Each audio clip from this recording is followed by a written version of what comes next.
quelque chose qui a imprégné la culture, de telle façon que c'est partie, c'est-à-dire qu'elle fait partie comme pour reprendre les travaux de Souvenir Lindbergh, la structure même de la culture, elle s'est édifiée avec la question de l'antisémitisme. Et donc, c'est intéressant parce qu'effectivement, ça déplace toutes les contingences de chaque époque. Au demeurant, j'ai parlé tout à l'heure de l'antijudaïsme, quand j'avais parlé de l'antijudaïsme, de l'antisémitisme, la judéophobie.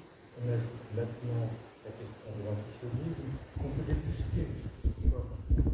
Surtout, peut-être, il y a d'autres manières de voir ça, mais dans le fait simplement qu'elle reprend les mêmes thèmes, que l'antisionisme reprend exactement les mêmes thèmes que l'antisémitisme ou la judéophobie, etc.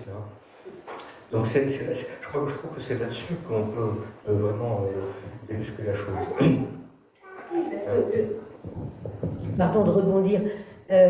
Bien sûr, ce débat est un peu piégé. Quand l'antisionisme reprend tout l'imaginaire de l'antisémitisme, alors il n'est pas antisioniste, il est antisémite. Il faut que les choses soient claires, si vous voulez. Ça n'a rien à voir. Des gens qui vous disent oh ben peut-être qu'il aurait fallu faire autre chose en État national, ils ont le droit.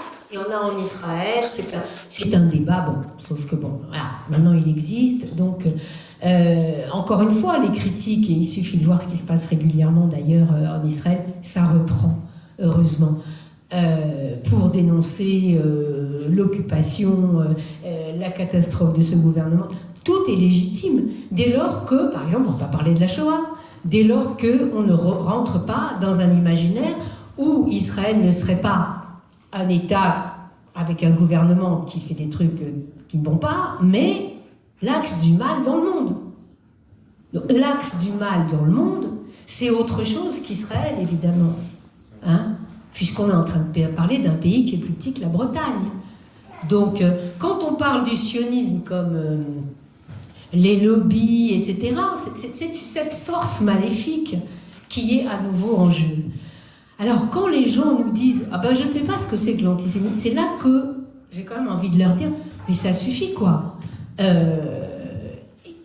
Il y a une fresque, il n'y a pas longtemps, c'est anecdotique, je ne sais pas. C'est pas le plus grave, mais pour vous donner une idée, il y a une fresque immense qui a été faite à Avignon, alors une fresque, hein, c'est-à-dire c'est pas un petit graffiti dans un coin. Le mec, il avait des seaux et tout pendant plusieurs jours. Il a fait un truc horrible en plus, mais bon, ça, où Macron était une marionnette et celui qui tirait les ficelles, c'était Attali. Et au demeurant... La LICRA a posé, a fait un procès, ils ont été déboutés, non, c'est pas antisémite. Alors, moi je vais vous dire une chose, même si ça n'avait pas été Attali, ça aurait été déjà antisémite. Parce que cette histoire-là, cette affiche-là, il y en a eu 1000. Tout le temps dans l'histoire, c'était ça. Vous regardez toute la littérature anti-juive, il ne raconte que ça. Les Juifs, rois de l'époque, la France juive de Drummond, ils ne racontent que ça. La manipulation du monde par les Juifs. Alors, dire que, bon, on ne sait pas ce que c'est, voilà, juste écouter l'histoire, regarder. Oui, justement, puisque vous faites allusion à la manière dont tout cela a été tendu partout, c'est vrai que l'interrogation est d'autant plus grande sur cette question de l'antisémitisme quand on sait que elle ne vient pas seulement des sphères populaires ou ignorantes, etc.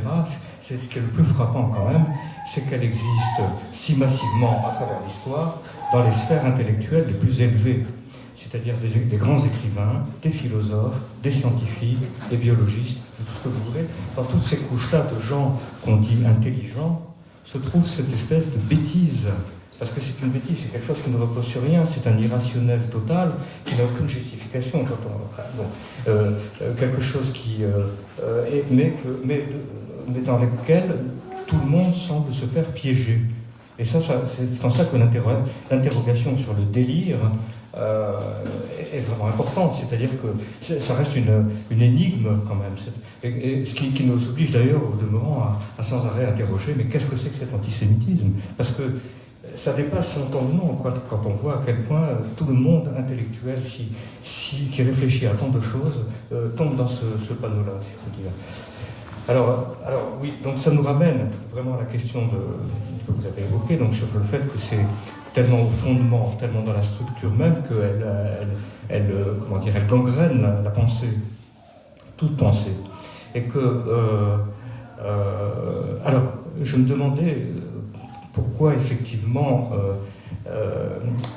est-ce que ce n'est pas lié à la prétention du christianisme à un universalisme total, et donc c'est cette religion qui se fonde sur cette prétention universelle qui fait qu'il y a quelque chose donc, qui venait le contrarier du fait de l'exigence. De la même façon qu'on a trouvé le même phénomène avec Mahomet, qui espérait, quand il a démarré sa religion, qu'il allait être suivi. Et le refus d'être suivi a créé les mêmes choses, exactement. Oui, alors il y a Martin Luther, il y a Mahomet, c'est un peu toujours le même schéma. Oui, je pense que l'antisémitisme, c'est un dépit amoureux. Oui, c'est-à-dire que ils veulent, parce qu'évidemment, s'ils ont la conversion des Juifs de Médine, s'ils ont la conversion des Juifs, c'est un grand challenge, c'est un grand enjeu à chaque fois pour les deux nouveaux, qui ne sont pas franchement nouveaux, pas exagérer, monothéisme, puisqu'il s'agit d'être reconnu par les gardiens du temple. Mais ça ne marche pas. Ça ne marche pas, et donc les Juifs, par leur seule existence, sont déjà coupables, puisqu'ils sont déjà coupables d'exister. Alors, quand on dit, prenons Judas. Judas, c'est donc un apôtre. Le christianisme, c'est une histoire juive, au début, et même pendant 3 siècles, jusqu'à en fait, même après la conversion de Constantin en 396, bon bref. Ça reste pendant plus de 3 siècles une histoire juive, judéo-chrétienne. Il y en a qui pensent que oui, c'était un bon rabbin, non, c'était peut-être le Messie, enfin, bref. Mais ça reste. Et c'est vraiment par l'Église qu'une autre histoire va se raconter. Mais prenons Judas, donc Jésus est juif, et évidemment ses copains sont juifs. Mais seul Judas, par son nom et par sa trahison, reste juif. C'est un truc de fou. C'est-à-dire que le seul juif porte le nom du traître et le nom du coupable est juif. On en est là. On en est encore là. Au passage, une petite anecdote. J'étais allé voir, c'était il n'y a pas longtemps, tout un site qui était voué à Marie-Madeleine. À Marie-Madeleine. Et il était noté que c'était la seule, on l'appelle l'apôtre des apôtres, parce que c'est la seule de tous les apôtres à n'avoir jamais trahi le Christ. Ça veut dire qu'en fait, tous les apôtres en fait, ont plus ou moins trahi à leur manière.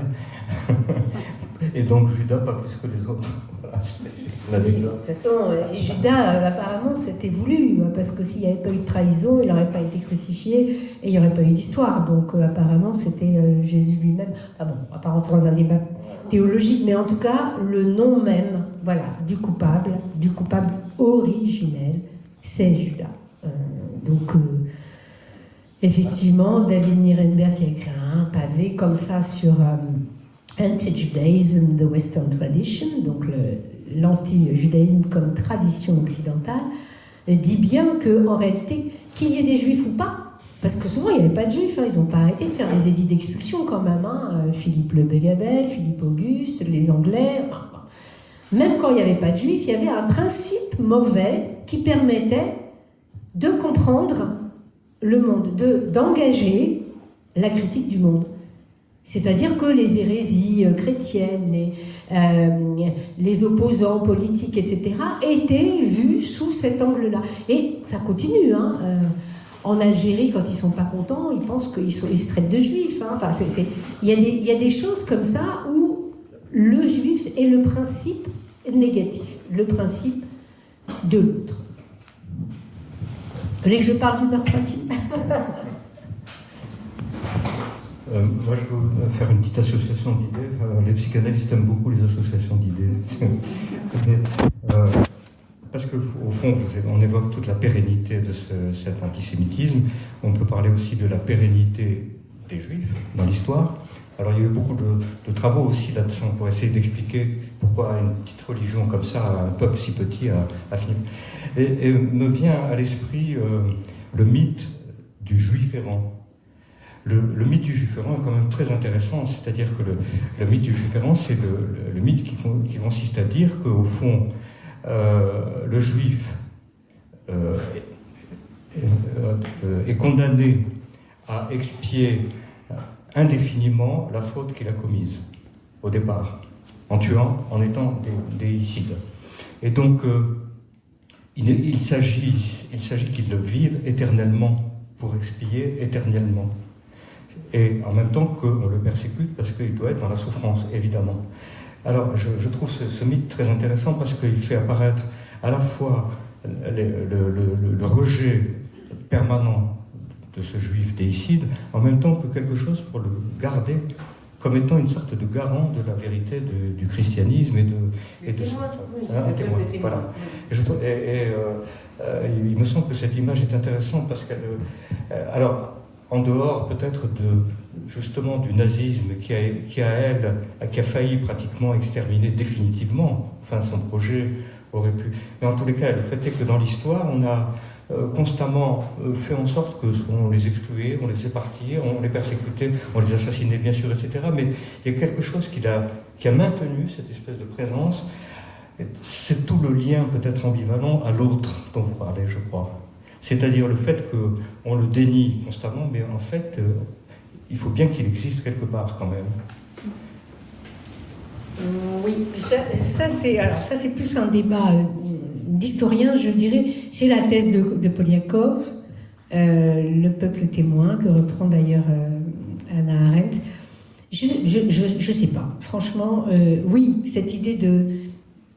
Enfin, quand on voit les pogroms terribles de l'Inquisition, c'est des centaines de milliers de bûchers. Enfin, c'est un truc de fou. Hein. Il faut quand même... je ne sais pas si vous avez besoin de garder un peuple témoin ou si la volonté... Enfin, la matrice éradicatrice n'est pas là quand même d'emblée dans l'antijudaïsme. Il y a quelque chose qui... de la même manière que, pareil d'ailleurs, Poliakov et Arendt reprennent la séparation entre antijudaïsme et chrétien et antisémitisme racial. Or, il n'y a jamais eu de frontière étanche entre les deux. La limpieza des sangre, donc inventée par l'Inquisition, touche les juifs convertis. C'est-à-dire que même quand ils sont convertis, ils appartiennent encore à la race juive. Et cette histoire-là va durer jusqu'à la fin du XIXe siècle en Espagne et au Portugal. C'est-à-dire que pendant 4 siècles, des convertis, de fils de convertis, donc c'est quand même, ils sont cathos depuis un petit bout de temps, eh bien, ils n'avaient pas droit d'avoir accès à certaines universités, à la fonction publique, etc. Ça a été aboli très très tardivement. Donc, voilà une frontière là qui était déjà floutée. Il y a une anthropologue qui s'appelle Jeanne Favre-Sada, qui a écrit beaucoup sur l'Église, le Vatican et ses Juifs. Il y a aussi une jeune femme qui s'appelle Nina Valbusquet, qui vient d'écrire un très bon livre sur cette question. Et voilà, quand on exhume les archives du Vatican, on voit, parce qu'il n'y a pas très longtemps, enfin dans les années 30 je crois, qu'est-ce que c'est que le judaïsme ? La religion d'une race criminelle. Donc voilà, il n'y a jamais eu en réalité et puis en plus même cette séparation entre peuple, religion, citoyenneté, etc., c'est relativement récent dans l'histoire de l'humanité. C'est quelque chose qui va finalement arriver avec la modernité, notamment en France avec l'obtention de la citoyenneté, où là les juifs sont citoyens français, puis à l'intérieur ils restent juifs. Enfin, mais sinon, dans les sociétés traditionnelles, tout entier. On est juif, on mange juif, on travaille juif, enfin bon, que ce soit au Maghreb ou en Pologne, c'était la même histoire. On était tout... Bon, bref, tout ça pour dire que c'était... Mais j'ai envie de revenir un petit peu à mon histoire de l'autre en soi et l'antisémite est quelqu'un qui pense qu'on lui a volé son avenir, qu'il y a quelqu'un en contrôle de sa propre existence. Et alors j'en parle un peu comme une boutade, mais c'est pas franchement... on a le verbe dérober qui a deux sens. Le premier, c'est je vole quelque chose, je dérobe. Et puis il y a le verbe se dérober.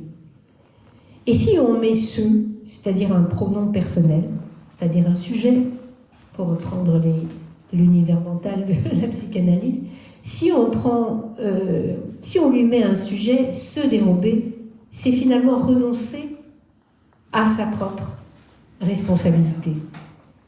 C'est-à-dire que l'antisémite a trouvé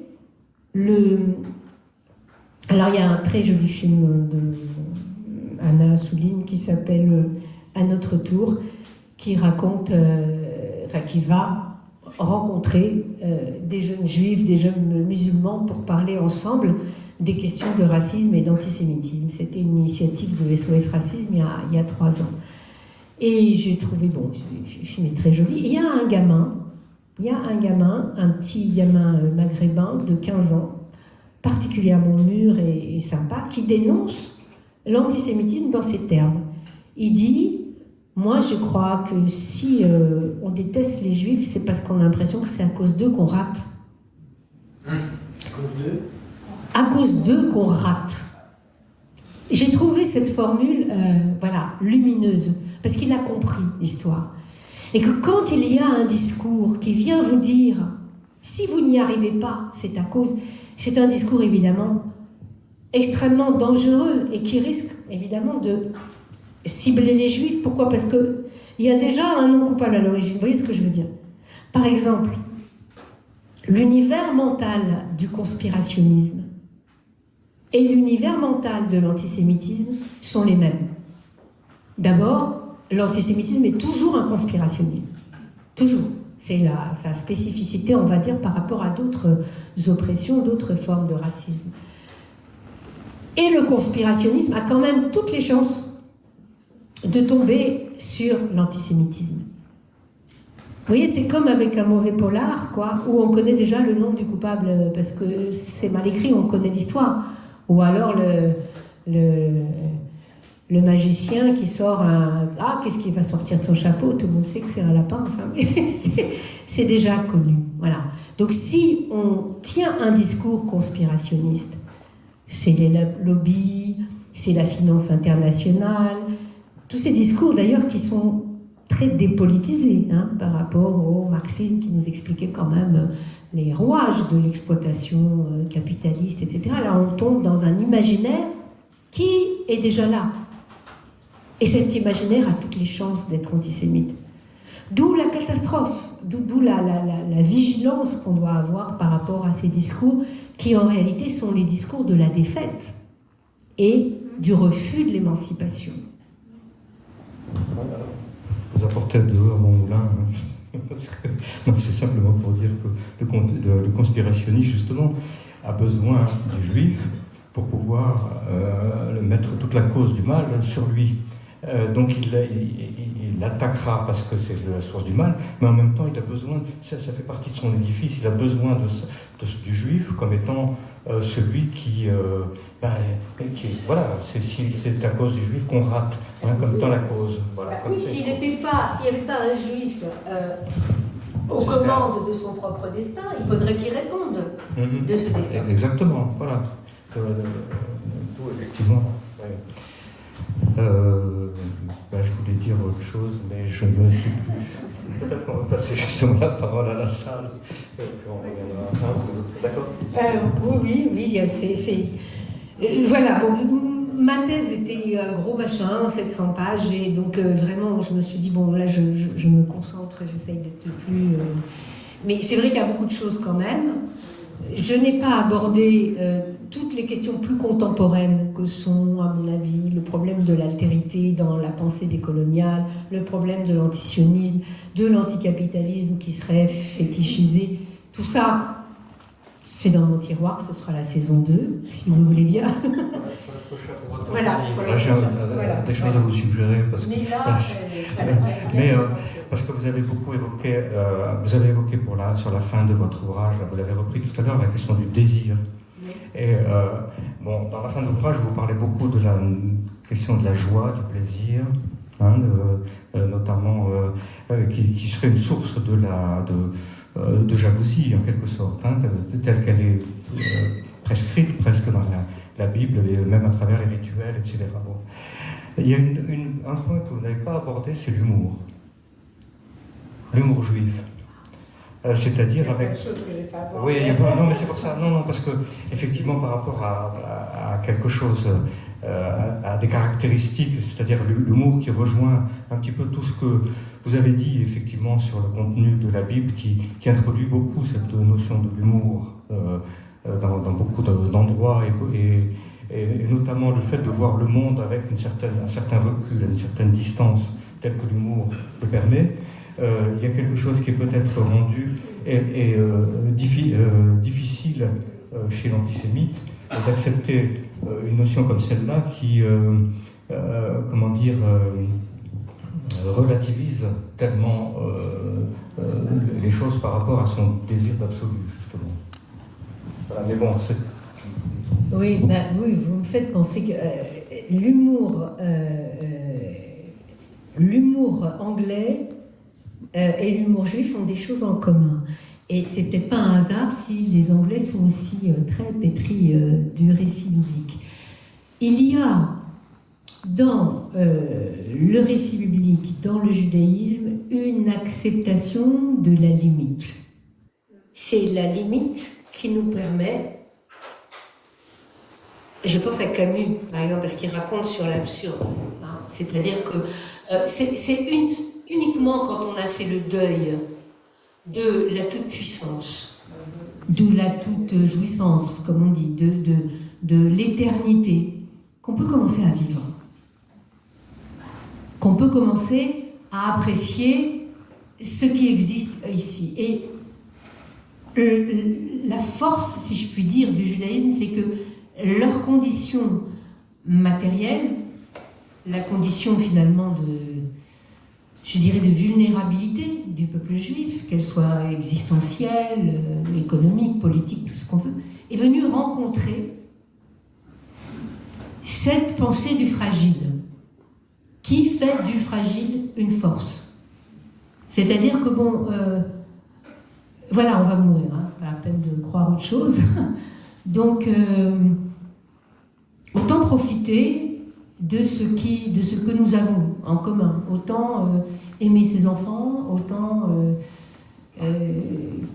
c'est drôle, parce que ça n'a rien à voir, mais pendant des années, j'étais dans une revue qui s'appelait le Journal du Sida, et j'écrivais, donc, et j'ai vu beaucoup de gens autour de moi, bien sûr, qui étaient malades, et beaucoup, en fait, racontaient à peu près la même histoire, c'est-à-dire souvent des vies parfois un peu frivoles, comme on peut en avoir, avec, les carrières, les conneries, les amants, les amantes, j'en sais rien. Et puis tout à coup, paf, ce couperet qui arrive, et des gens qui ont fait tout à coup un autre chemin de vie, quoi. En se disant, non, attends, là, je vais mettre au centre de mon existence ce qui compte vraiment. Donc oui, dans l'humour, il y a cette conscience que nous ne sommes pas tout-puissants. C'est un rapport au monde, comme puisque vous évoquez le rapport au monde, c'est une manière d'établir un autre rapport au monde, et effectivement qui est peut-être inacceptable quand on est justement dans cette quête de puissance, quoi. Absolument. Ouais. Eh bien, on n'est pas tout puissants tous les deux, on va vous donner la parole.